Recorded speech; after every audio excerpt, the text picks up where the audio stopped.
At eto na, bagong video ulit na ating papanoorin. Siguradong magkaiba ang yung reaction dito mga kababayan. Barangay Captain term nako extended hanggang 2029. Sana all, di ba mga kababayan? At eto na, pero bago natin panoorin, sana wag niyo pong kalimutang mag-subscribe. Yung mga hindi pa po nakapag-subscribe. Maraming salamat po. At eto na, panoorin na po natin. We are trying to postpone next year's election, barangay elections. That's correct. Am I correct? That's correct. So when will it be held? When will we? So, when will kung, the next barangay election? kung be? naupo ng 2023 plus 6, sa palagay ko, October ng 2029, which works out dahil it will be 1 year after the presidential election. 3 years is so short a term for a good barangay captain. But too long. On the for other a hand, bad one. it's too long for a very bad barangay captain. Thank you, Madam Sponsor. Thank you, Mr. President. If as said by the good sponsor, she's ready to answer my questions, ma'am. Thank you. Ma'am, my first question is, what's the rationale behind this proposed measure? Yes, we are proposing that the term of 3 years be amended to 6 years. Alam naman natin na nakailang amendment na tayo, in-extend natin 2 beses, kaya ngayon ang Korte Suprema sinabi na bawal na yung pa-extend. So ang suggestion ko, i-amend na natin, ipirma na natin sa 6 na taon, kasi yung 3 taon sa barangay, sa dinami-dami ng trabaho nila, talagang hindi na nila magampanan. Yung nasa local government codes, ang katutak yun, yung iba't iba pang batas, yung mga solid waste, environment, anti-drug, sang katutak na batas to be implemented by the barangay, tapos their own functions pa. So, sa 3 taon, yung unang taon, as we know, nangangapapa, yung 2nd taon, nagtatrabaho, yung 3 taon, kampanya na ulit. So, they're not able to do very much, at paiba-iba na lang at pa-extend tayo, hindi tuloy na paplano ng maigi. So, I'm proposing 6 years po, because we've been changing from 1982 to 2002. Naging 6 years, naging 5 years, naging 3 years, 5 years, 3 years na liwat. So, iba-iba. So, once and for all, let's fix it at 6 years para hindi na maisabay sa presidential election, hindi na siya kukontra, at may sarili na siyang timing and schedule. Thank you, Madam Sponsor, Mr. President. Actually, I am very supportive of this particular measure. Yes. But meron lang akong kunting apprehensions, like sa mga narinig natin, Yes. mga ordinaryong tao, mga taga-barangay. How will we be able to convince them itong from 3 years gawin natin 6 years na meron silang sinasabi na kahit na 3 years, maybe for us, 3 years is so short a term for a good barangay captain. But too long. On the for other a hand, bad one. it's too long for a very bad barangay captain. So kung gagawin natin 6 years, paano natin ma-satisfy yung mga apprehensions ng ating mga kababayan doon sa barangay? Yes, tama yun. 6 years is very long time for a bad barangay kapitan, a bad SK, or an absentee one. So certainly, this is a consideration. But we've seen already over time that we keep extending that 3 years. It's really not workable or practical. Actually, there are also several remedies available. There's a quarterly assessment now being done by the DILG for non-performing or performing officials. So this quarterly assessment, while it has no sanctions, also serves to give a record and a report to the people. Isa pa, marami naman tayong mapa-file through the DILG. The DILG can investigate, then file the appropriate charges in the court with the ombudsman or even directly with the sanggunian. Because the sanggunian can also deal with administrative complaints and the decision is final and executory. Of course, the courts and the ombudsman are still available also. And if you recall, during the Bayanihan Law, yung DILG, maraming kinasuhan ng mga kapitan na hindi nagko-comply sa mga lockdown orders at yung iba na-aresto pa nga dahil dito nga sa mga nangyayari, nag-file talaga ang DILG noon. Yes, thank you, good I sponsor. also forgot, pwede palang bawasan yung honoraria nila. Pag na-absent sila ng na-absent, kasi yung honoraria ng mga barangay officials is based on attendance. Ah, So, pwedeng bawasan yung kanilang honoraria. And finally, there's a recall section. Pag talagang wala ng pag-asa, may recall section sa ating local government code, article section 69, pwede mag-recall ng barangay kapitan. Mas madali para sa SK, pwedeng isuspenso rin and eventually madidismiss ang SK pag absentee o non-performing ng majority ng sanggunian pag bumoto sila. Yeah, thank you, Mr. President, good sponsor. Meron ding isang issue dito tungkol sa SK. Kung gagawin natin 6 years term, yung SK, ang age limit nila is 24 years old. After 6 years of serving, 30 years old na sila. That's right. Hindi na sila masyadong adept with the current events or the current developments of the youth. Pagdating sa edad na 30, Yes. kasi parang mature na sila pagdating yan. Then they will be Overage na eligible sila. for another 6 years. 6 years. So 30 plus 6, maging 36. Ang iniisip po natin, yung SK one term lang. Talagang One term 6 years lang. Isang consideration yon na one term lang para co-terminus at makatipid pa rin tayo sa eleksyon. Kasi yung mga SK, 18 to 24 ang mga kandidato. So, pasok pa rin sila sa 30-year-old age limit after the 6 years. But they cannot run as SK anymore. Kailangan kagawad na sila o kapitan na mismo. Okay. So, may nabasa ko kanina doon na 2 consecutive terms. Yung SK, hindi na yun. We will forgo with that. That's right. Consecutive term. If they're 24 years old today, what will happen, of course, is they'll be overaged and not eligible to run a second term na. It will have to be as kagawad or kapitan or some other position. Thank you, Madam Sponsor, Mr. President. But I think the good sponsor will agree with me that the ultimate judge of this barangay captains as far as their performance is concerned is really yung taong bayan. Totoo yan. Sabi mo, kahit nakasuhan mo yung kapitan na yan for their subpar performance, ano-ano mga sanctions ibigay mo dyan, still, the people from the barangay will claim that do not take that away from us, the power to Tama po yun. punish these non-performing barangay captains by not electing them for another term. Tama po yun. Nakikita natin yan. Talagang tinatanggal ng tao yan kaagad-agad sa eleksyon. O kaya hindi iboboto yung kamag-anak na pinatakbo. Talagang pag nagalit yung tao sa iyo, ganun talaga eh. Yes, thank you, Mr. President. And I hope that this measure will ultimately cure yung problema natin about extension. Tama. Nung ma-fix na ito, then, wala na tayong problema. Sana, tapos na ito. Thank you. Bumoto tayo, magkasabay tayo. Ang unang measure ng 18th Congress, in-extend natin yung 2019, naging 2022. Unang measure na naman yata sa 19th Congress, in-extend na naman 2022 to 2023. Nauubos ang oras natin ka-extend eh. Tama ka, Madam Sponsor, Mr. President. With that, I would like to manifest my full support to this particular mission. Maraming salamat because the majority leader is already walking around and he is signaling me to stop my interpellation. And I would like to manifest my intention to become a co-author of this Thank you very much. mission, Mr. President. Maraming salamat. Salamat. Thank you so much. Mr. President, thank you. Thank you, Senator De La Rosa, Majority Leader. I ask Usaat to restore some semblance of order in this plenary hall. Mr. President, next to interpellate would be none other than Senator Robin Hood Padilla. I move that he be recognized. Si Rob. Senator Robin Hood Padilla is recognized. Sige na. Ayan, wala si Coco. Si Coco nagsabi. He will. Ay, sino ba? Ay, you want to eat yun? Maraming salamat po, Ginoong Pangulo. Pwede po bang makapagtanong sa atin pong ginagalang at binamahal na senadora mula sa Ilocos? Oo naman, maraming salamat ang aking seatmate na si Robin Hood Padilla. Opo, ako po ay naliligayahan din po dito sa inyong panukala. Meron lang po akong isang maikling katanungan at inihingi ko po ang inyong paliwanag.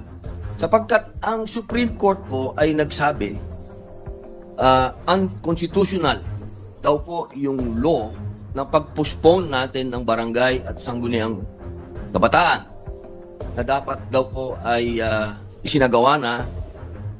At ngayon po, gusto na naman nating dagdagan. Ganun po ba ang mangyayari? Bali, ipopostpone po uli ang parating po na December 2025 election para po mapagbigyan po yung 6 na taon? Yes, tama po ang ating senador at sa Makalintal versus Comelec, talagang sinabi na ng Korte Suprema na unconstitutional yung minsanang postponement. Hindi na po pwede yung ginagawa natin dati na ipopostpone ng minsanan. Kaya ito nga ang iniiwasan natin. Dahil nga, bawal na yung papostpone ayon sa kanila sa mga dahilan na hindi naman mabibigat, na may election fatigue o di kaya nagkaroon ng alitan o nagkakaroon ng politikahan. Ayon sa Korte Suprema, ito ay mga dahilan na mababaw. At yung minsanang postponement ay bawal. Yung ginagawa natin, alinsunod sa kanilang patakaran, ay hindi one-time postponement, kundi pirmihan na iaamyendahan ng local government code at ipapako na doon na talagang 6 na taon na. So, yung ating COMELEC at pati na rin yung mga liga ng barangay, hindi na pabalik-balik dito sa Kongreso at sa Senado, laging humihingi ng postponement maya't maya. Pinagbawal na ng Korte Suprema at ayusin na natin. Total, kung isusuma natin ilan ang mga postponement at yung actual na serbisyo ng mga barangay, umaabot na sa lampas 5 taon. At dahil dito, makikita natin na practical lamang na minsanan, once and for all, ayusin na natin at itakda sa 6 na taon. So palagay ko, hindi na ito labag dun sa Konstitusyon at sa Korte Suprema. Kung ganun po, Ginoong Pangulo, siguro po maghahanda na lang po kami ng amendment kung sakaling pagdating na po sa amendments. Yun lamang po, maraming salamat po, Ginoong Pangulo. Maraming salamat. Thank you, Senator Padilla, Majority Leader. Mr. President, I move that we suspend consideration of Senate Bill. Before we act on your motion, I still have some questions. Ay, okay. I recall my aborted motion. Mr. President. If I may from here. Yes. Okay, may I know when was the first barangay election held, Ano ba Your yun? Honor? Pero maalala. Sa 1970. It was during your father's time. Yes, that's right. 1970s. Di ko na maalala kasi 2 years old pa lang po ako noon. Anong first time? 1970. But at any rate, how many years ang tenure ng barangay captain? Dati-dati, ayon sa Batas Pambansa 222, noong 1982 to, 6 years talaga ang term.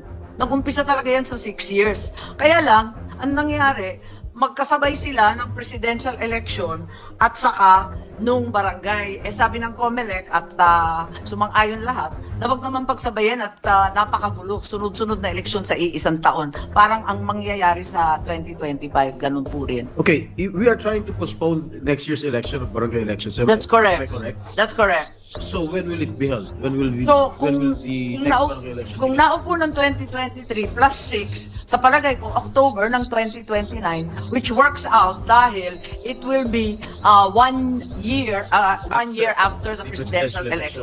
Parang maganda naman po yun kung bago yung Pangulo, bagong mandato, bago rin ang mandato ng mga nasa ibaba.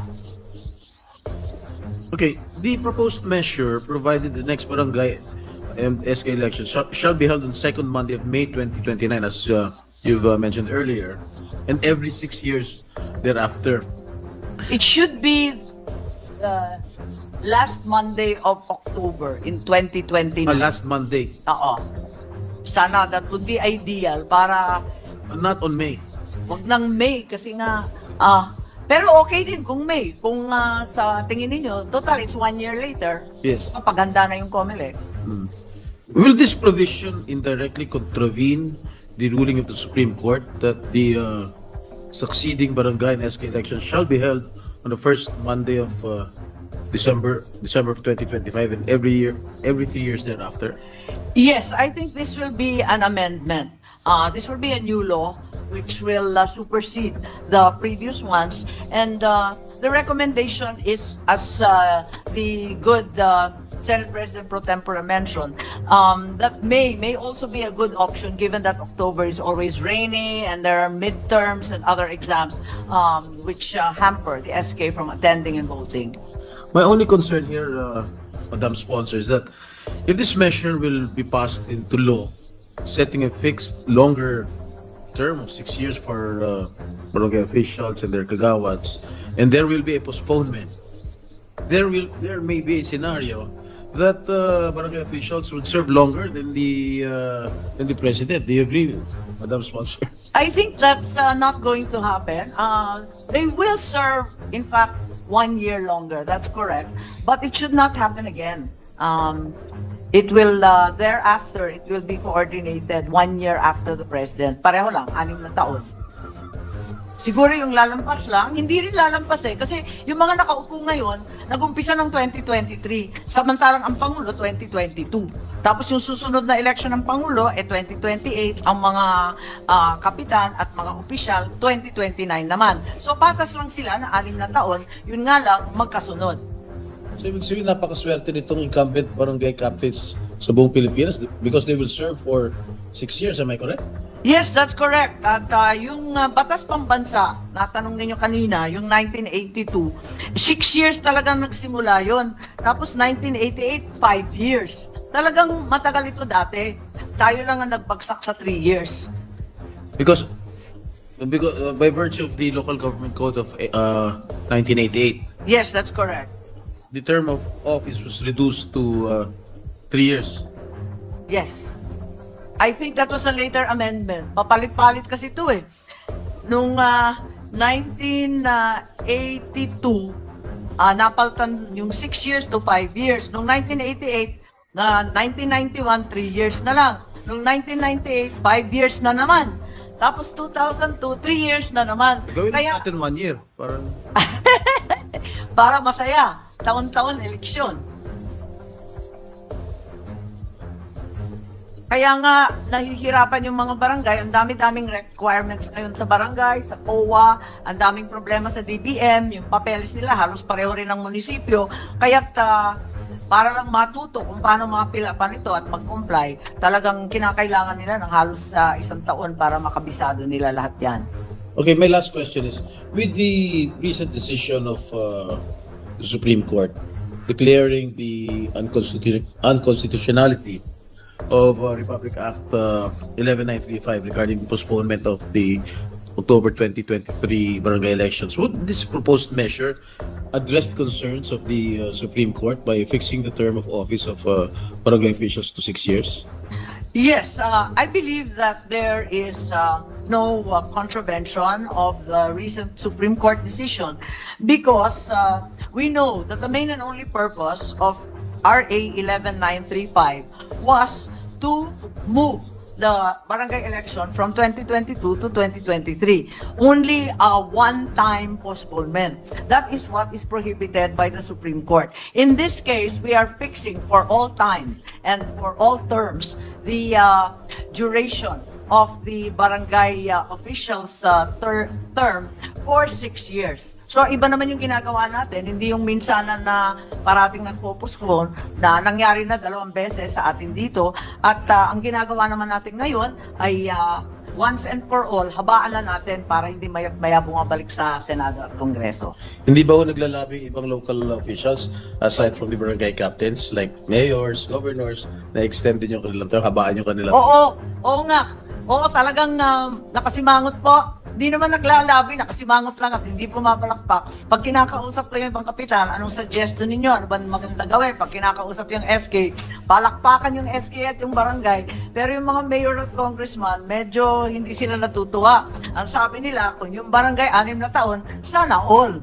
Eh sabi ko, hindi kaya ng powers namin yun. Nasa konstitusyon, nakatakda yung term nino ng mga mayor, vice, mga konsehal, congressman, gobernador, vice. So, baka naman, kung maganda ang performance ng ating barangay sa 6 na taon, baka naman na maingganyo na, napaltan na rin yung 3 taon na termino na sa palagay ko walang papalag, wala namang may gusto ng napakaikli. Because if my memory serves me right, before the passage of the local government code, pero ang mayor at vice mayor and all the local officials, 4 years ang term nila. 4 years. 1 term of 4 years. Because I served as vice mayor in San Juan for 4 years. That was during 1988 to 1992. So, 4 na taon. Palagay ko, bago magkaroon tayo ng bagong saligang batas noong 1987, 4+4 talaga yun. 4+4, di ba? Ang ating term, katulad ng US. Pero binago naging 3. Naging 3 years na lang noong 1987 It was the Constitution. father of the minority leader who was the author, the father of the local government code. That's right. Sponsor. I do not know the rationale behind it. Bakit binabaan ng 3 years ang term ng mga local officials. But at any rate, Ang pagkaintindi ko, kasi tulad na banggit ko, talagang wala pa tayo noon. Nax. Talagang, ang pagkaalam ko, ang sabi noon, hindi maaari na yung mga barangay na sinusupervise o minamandohan ng ating mga mayor ay mas mahaba ang termino sa mismong mga mayor, governor, congressman na administrative supervisor nila. Pero kung tutuusin, parang hindi naman yata masyadong mahalaga yung dahilan na yun. At ang mas magandang solusyon, paltan na rin natin yung napakaikling termino ng mga mayor, so governor. you are also in favor of extending the term of the local officials to The mayor? mayors and other local Yes, I believe so. I think most mayors would be very much relieved if they didn't have to have so many elections to worry about. sa San Juan ayoko. Alam ko, kayo ni Nancy, Anyway, at any rate, back to Pumasok the na eh. wisdom of the good sponsor, Majority Leader. thank you po. Mr. President, for the record, I likewise support the passage of Senate Bill number 2816. Mr. President, I move that we suspend consideration of Senate Bill number 2816. Is there an objection? There being none, motion's approved. Thank you. Mr. President, I move that we resume consideration of Senate Bill number 2826 under Committee Report number 329. This is the bill enhancing the fiscal regime for the metallic mining industry. I so move, Mr. President. Is there an objection? There being none, resumption of consideration of the said bill under the aforementioned committee report is now in order. Mr. President, I move to resume the period of interpellation and recognize the sponsor, Senator J.D. Hercito, and to interpellate later, Senator Joel Villanueva. Thereafter, Mr. President, the sponsor will assume the position as Majority Leader. I move for a 1-minute suspension, Mr. President. Session suspended. At hanggang dito na lang po. Naku, maraming salamat po talaga sa panunood. At maraming salamat din po sa mga nag-subscribe. At hanggang sa muli po, thank you so much, Pagyamanan.